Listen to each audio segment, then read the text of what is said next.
Welcome back, peeps, to another episode of the Shady Corner Lewdcast. It's me, Shades, sitting down with Mizz Peachy, a voice actress in the not safe work community. Worked on many sexy animations. I've tried going through the list of some of the stuff that she's done, and trust me when I say I'm pretty sure you've seen at least one or two of them. That's how often I see her voice. And I know I say see her voice like I can see it, but do you know what I mean? She's also in Love and Sex, isn't that correct? Yeah. Oh my gosh, I had such a brain fart. And also you're in a game coming up called Nectar Sweet, which you were just telling me about as well. Yeah. And you are doing it's so usually when I'm interviewing anybody in the industry, I can usually get their resume and I can usually find certain things. But with you've just done a lot of stuff that it's very hard for me to pin down exactly what I want to really talk about because you've just done so much stuff.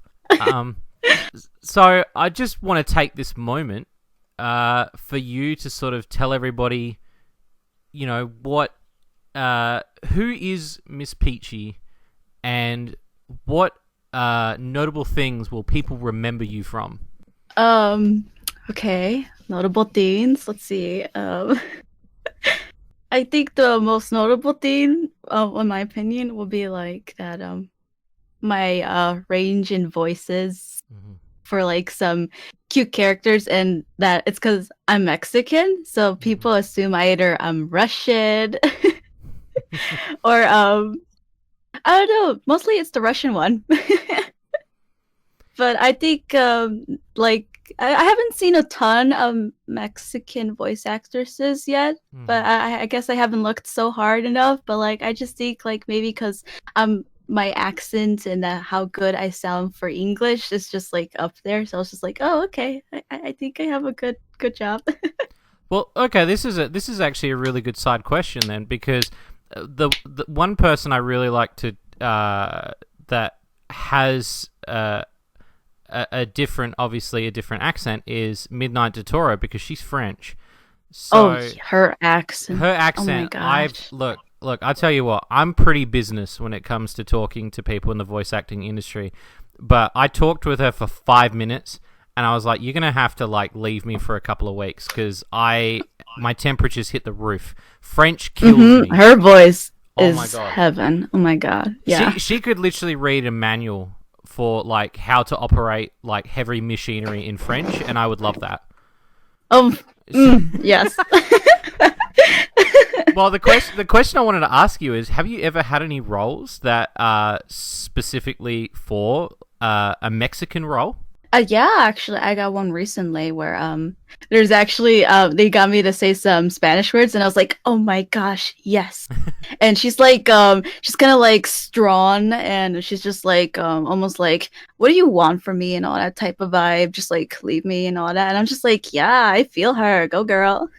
Oh, that's awesome. That's so cool. Because I love that. I love the fact that people are getting roles based on where they're from and based on their actual accent. I think it's great. Yeah.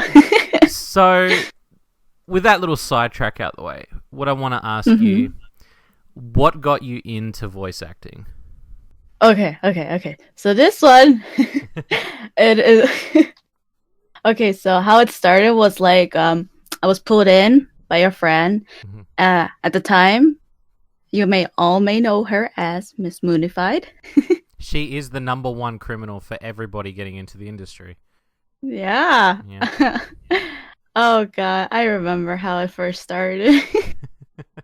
I was like really excited. I was like in awe because like, oh my god, she did that. I remember we go back and forth and we're talking about it, and like I was like really nervous. I was like, I don't know if I could do this. And I was like, I don't know if I'll be good enough. And I was like, I kept shaking at the thought of like, oh my god, I'm gonna do not safe for work. I'm gonna like go into that mic and just like make a noise. But yeah, she introduced me to it and she helped me set up a little, and yeah, I was like, oh my God. I was really amazed that there was people that actually did this for a living, because it never crossed my mind that there were not safe for work voice actresses in the community. It just never clicked. I didn't even know it existed.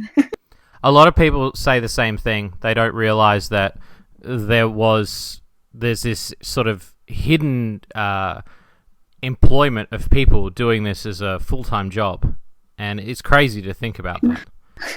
So, what made you pick your name, Mizz Peachy? Okay, so on my Safe for Work account, I have like, I changed my names from like a Z, because I think it has that, it's like, I don't know, it's just like saying, when you put like the and you put a Z in front, it's like the, and then I just like, hey, you know what? I just thought instead of having like Miss with an S, I just put it as a Z. So I was like, I don't know why, because it's like, I mean, everyone was pretty like smart with their names. Like, what was her name? Oh, yeah. Yes, I was like, that is legit smart. It is. Well, So, she's got the perfect name for it too. right? Exactly. Oh my gosh, yeah. And I was like, I like fruit. So I was just like, let's go for peachy. Because like I was first thinking of like cherry, like something like, you know, like those pop cherry ones, Dean's names, and I was like, but there's so many of them. I was like, okay. And then I was like, okay, Mizz Peachy. So I searched that up and there was nothing. Zero on Google. And I was like, okay. So I was like, okay, let's go to YouTube and write down that name. And then I put that one and I was like, there was no videos for it. I was like, perfect. This is my name. I'll be easily searchable. Oh, that's brilliant. Yeah. So, do you find it hard to separate safe for work and not safe for work? Or do you kind of, because you just said that you had a safe for work. Yeah, I just like, I really don't mind when I talk about my safe for work or my not safe for work to like people, because like it doesn't. In the beginning I used to be like very afraid of it, like knowing people are gonna know both sides. But like I just like after a while I just like, yeah, it's fine. I don't really care that much, because like I know who my friends are and they're always gonna be by my side and they're gonna be there if like, you know, anything. I like that positive outlook. Yeah. So, the big question, which do you prefer? Well. I really like the not safe for work community, because like I just like, whoa, there's so many people that like my voice, so I just like I get so embarrassed. But the community is very nice. Recently I've been getting in talking with other voice actresses, and like last night I got to get to know Cottontail. I don't know if you know them. I do, yeah. Oh, you do? Awesome. Yes, they're so lovely. Oh my gosh, she is such a bean. I got to join on the call and just like talk with her, and we were having so much fun. So, what would you say has been the funnest role that you've done so far in Not Safe for Work? Not safe for work. Funnest role. Oh, okay. So this is his name. His name's Cunningham, and I do a lot of voices for his works, and we became like best friends. He was like my very first friend on this side. I started spamming him with cat pictures. So I did it was her name's Squiggly. She's from Skullgirls. Oh, from Skullgirls, yep. Yes. That was like, I love doing cute voices, but her voice was just like so lovely to listen on an original, because I was trying to see if I can do her voice or try to stay as close to it, and that was like my favorite. I love doing cute voices. When you're getting into doing voice acting, you're waking up in the morning and you're looking over at your computer and you're seeing them sticky notes and you're like, I've got a lot of work to do today. What is that warm-up routine? Everyone's got something different that they do. What is your warm-up routine for getting into that vocal readiness to do Not Safe for Work voice acting? Okay. You called me out on those sticky notes. How you know I got all of that? Everyone does it. Come on. Oh, it's funny. Mostly all my sticky notes are just like drawings because like working on merch. So what I do is like I wake up somewhere around 8 or 9 a.m. because I finally fixed my sleep schedule. Haha. So get out of bed. I go on the computer. I start playing some games, watching anime. I like wake myself up. I'm like, okay. And then I just like I set up my microphone, get Audacity ready, get a Google Doc and copy paste that script right there, and I just like I do like, okay, first warm up. I'm like, ah, and I'm like, I like doing warm ups because I used to do it a lot for like singing choir, and I'm just like. Oh, when I do that, it's like it's always so ticklish because it's like they want you to do like, and I'm just like I can't do it as long because it tickles. But yeah, and then I just start recording, and then I just like I take my breaks because every time there's like the cold air comes out, it makes this loud noise, and I'm like, oh, break time. So I just take that as like my break time. So I like take my break, and I just wait for the cold air to like stop, and I'm like, okay, time to get up. Go back to recording. And then I just edit my recording, and that's pretty much it. And I just send it off. So you're one of the few voice actresses I've spoken to who also does her own art as well. You're also an artist. So tell me a bit about that. Okay, so I never drew lewds until I started Not Safe for Work. Okay. And I was like, that was a year ago. So I was like, I was trying to like, there was a lot of stuff I didn't know. Okay, the first thing was there was a foot fetish. I was like, what? That's a thing? I was like, that's a thing. Whoa, that's awesome. I was like so fascinated at everything. I was just like, my friends just like, yeah, that exists. And I'm like, why didn't you tell me this? That's a thing.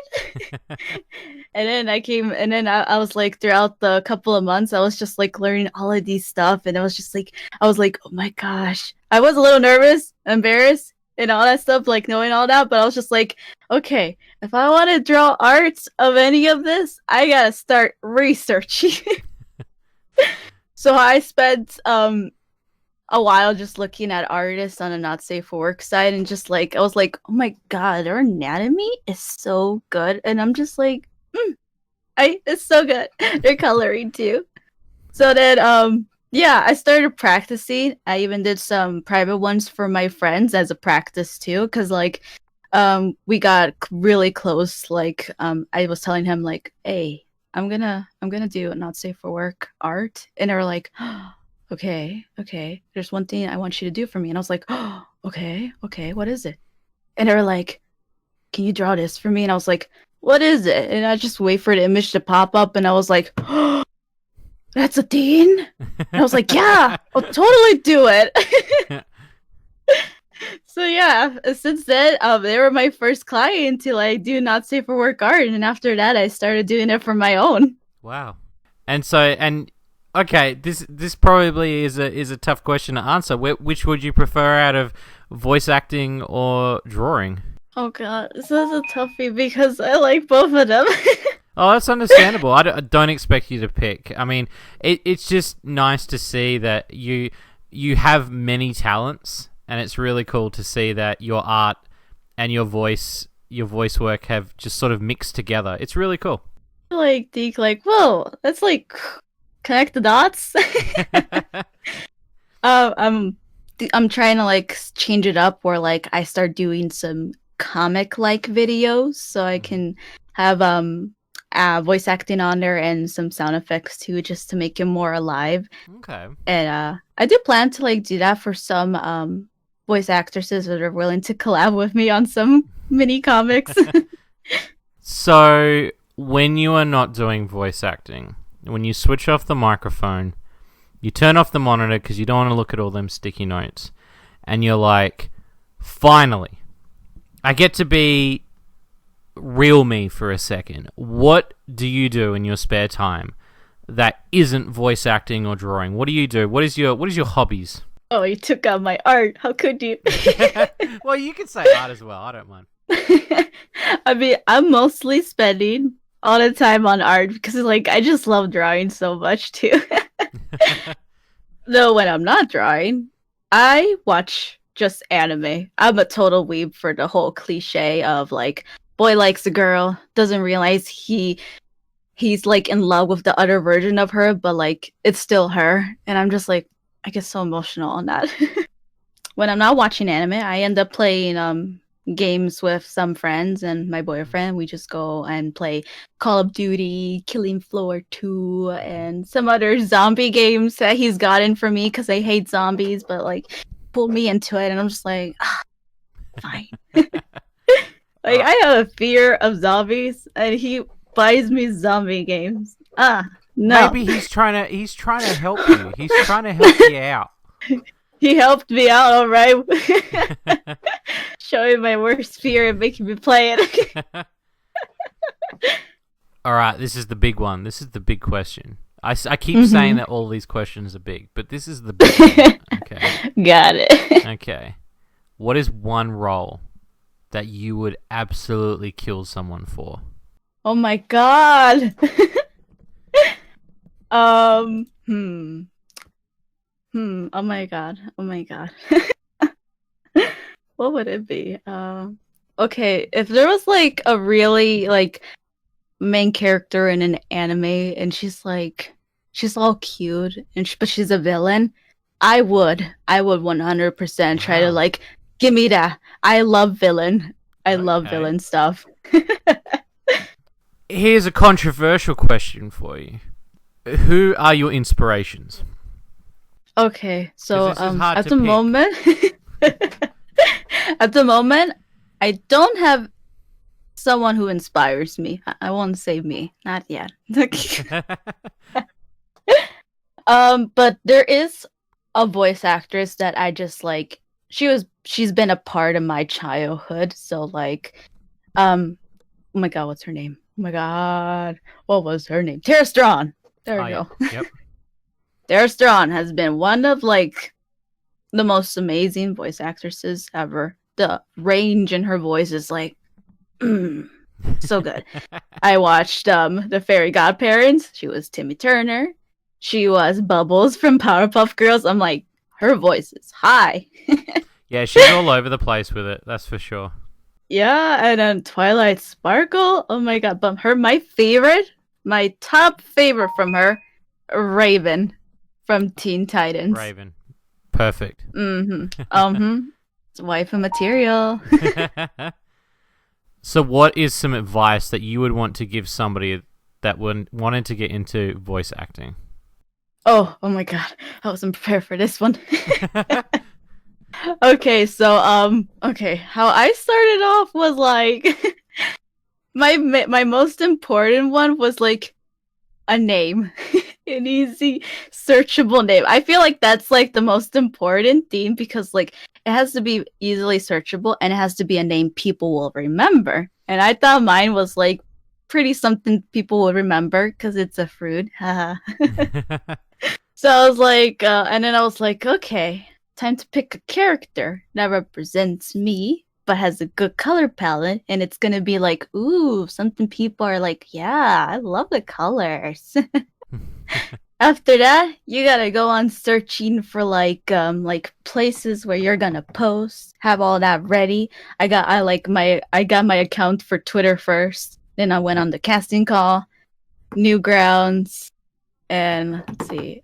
I think that was it for like when I started. And then I was like, okay, I gotta start with a demo, get some sort of something out there. And I did not know how to do like this whole demo experience where like you have this video and I was like, I don't know what to do. So I was like, I looked up at a friend and she was like, just like, do voice ranges. And I was like, okay, so I did one with Bratty, I did one with a mommy like voice, and I did one with like a tomboy voice, and I was just like, okay, I have those there. It's all on SoundCloud. So then I was like, okay, it's just time to go searching. And once to audition, and my very first paid project was a Toki Toki Literature Club one. I was like, yes. Oh, wow. Yeah, that was like a year ago, and I was like, I just finally got like it was May 25 or 20. Yeah, and I was like, wow, I've been a voice actor for that long now. So I thought you'd been around a lot longer. I didn't realize that you hadn't been around this long. Yeah, no, I haven't Wow. been this long, no. It's crazy. Oh, that's so awesome because you've got so many followers. That's so awesome. Oh god, I get so nervous. Like, oh my god, I have so many people follow me. Like, I like knowing, like, well, there's a lot of people, but then I'm like, I don't want people to know me. You know, it's like a mix. Yeah, exactly. Because you're worried that with so many people, you're like, that's a lot of people to handle. Yeah, sure. Exactly. And let's see. I did. If anyone like needs help for details, me and my friend have made a guide to the not safe for work voice acting. I have read that actually. Oh really? Oh my god. Yeah, I forget who sent it to me, but they sent it to me months ago, and it's actually a really good read. I really like the instructions. It for somebody who would be stepping in not knowing anything, I think it's one of the best guides. Oh, thank you. I'm like a person that just like stalks from the side and just like, so what you do? So I like took in all the info, and what my friend did too, she took all that info. We just both combined that together, and yeah. We're at the particular point of the interview. Oh my. Where I have to test your god. Voice acting skills. Oh. So, I have got a random sentence from a random sentence generator. I'm going to give you the sentence so you can read it over. The sentence is, the busker hoped that the people passing by would throw money, but they then threw tomatoes instead, so he exchanged his hat for a juicer. So that is probably the longest sentence I've ever given someone, actually, but I think you got it. So how I want you to say it first off is I want you to say it peppy. The busker hoped that the people passing by would throw money, but they threw tomatoes instead, so he exchanged his hat for a juicer. Oh, that's perfect. Okay. The next one I got is sultry. Oh my, you're really going there, I see. Yeah. The busker hoped that the people passing by would throw money, but they threw tomatoes instead, so he exchanged his hat for a juicer. The weirdest part is that there's going to be at least 1% of the people on the planet that's their fetish. Oh my god. Oh my golly. We've just discovered a new fetish. Hey. So the next way I want you to say it is shy. The busker hoped that the people passing by would throw money, but they threw tomatoes instead, so he exchanged his hat for a juicer. Perfect. Okay. Upper class. The busker hoped that the people passing by would throw money, but he threw tomatoes instead, so he exchanged his hat for a juicer. Okay. I got a few more for you. Cold. The busker hoped that the people passing by would throw money, but they threw tomatoes instead, so he exchanged his hat for a juicer. That's so cold. Okay. A mad scientist. Oh my golly. Oh, okay. The busker hoped that people passing by would throw money, but they threw tomatoes instead, so he exchanged his hat for a juicer. Okay, second last one is a slime girl. The busker hoped that the people passing by would throw money, but he threw tomatoes instead, so he exchanged his hat for a juicer. And the last one that I have, a goblin. Oh my golly. Yeah, Master hoped that the people passing by would throw money, but he drew tomatoes instead. So he exchanged his hat for a juicer. I wasn't ready for that. Oh my god. Oh, it's brilliant. I didn't know how to do a goblin, so I was just like, let's do this. Perfect. It's perfect. Oh my god, that's so funny. Thank you so much for participating in that little voice game that I do. Yeah, that was fun. So, unfortunately, we are towards the end of this little interview, but I want to give you the floor to tell people what you're currently working on, where they can find you, and how they can support you. Awesome sauce. Hello, everybody. You? Wait, brain fart. Okay. Okay, so I'm working on a visual RPG game, as some of you, I don't know if you forgot, but it was mentioned, yeah. And I'm hoping to get out a first chapter demo this year. And yeah, it's about like a cat girl, obviously. And it's basically her journey into a singing career. There's gonna be like it's like you basically decide and your answers based on your actions, and it will determine what's the final thing will be, like good chapter, bad chapter, you know, that those good endings and bad endings. So yeah. And then working on merch. Y'all should really look at that. Hey, what? You don't want a peach on there? You don't want to wear peach?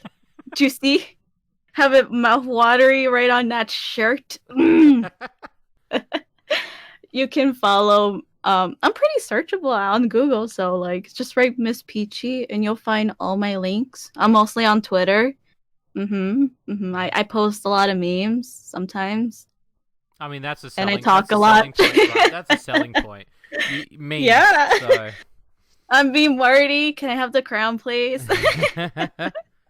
I'm comedy gold. See, I'm tearing up comedy gold. Well, thank you so much for taking the time out of your busy schedule to sit down with me and talk to me about voice acting. Yeah, it's been really fun. And to any of you peeps out there that are listening, if you want those links, I'll put the links in the description. They will also be on the screen if you are watching it. And as always, I hope you've enjoyed this episode of the Shady Corner Lewdcast, and I will see you on the next one. Bye-bye. Bye.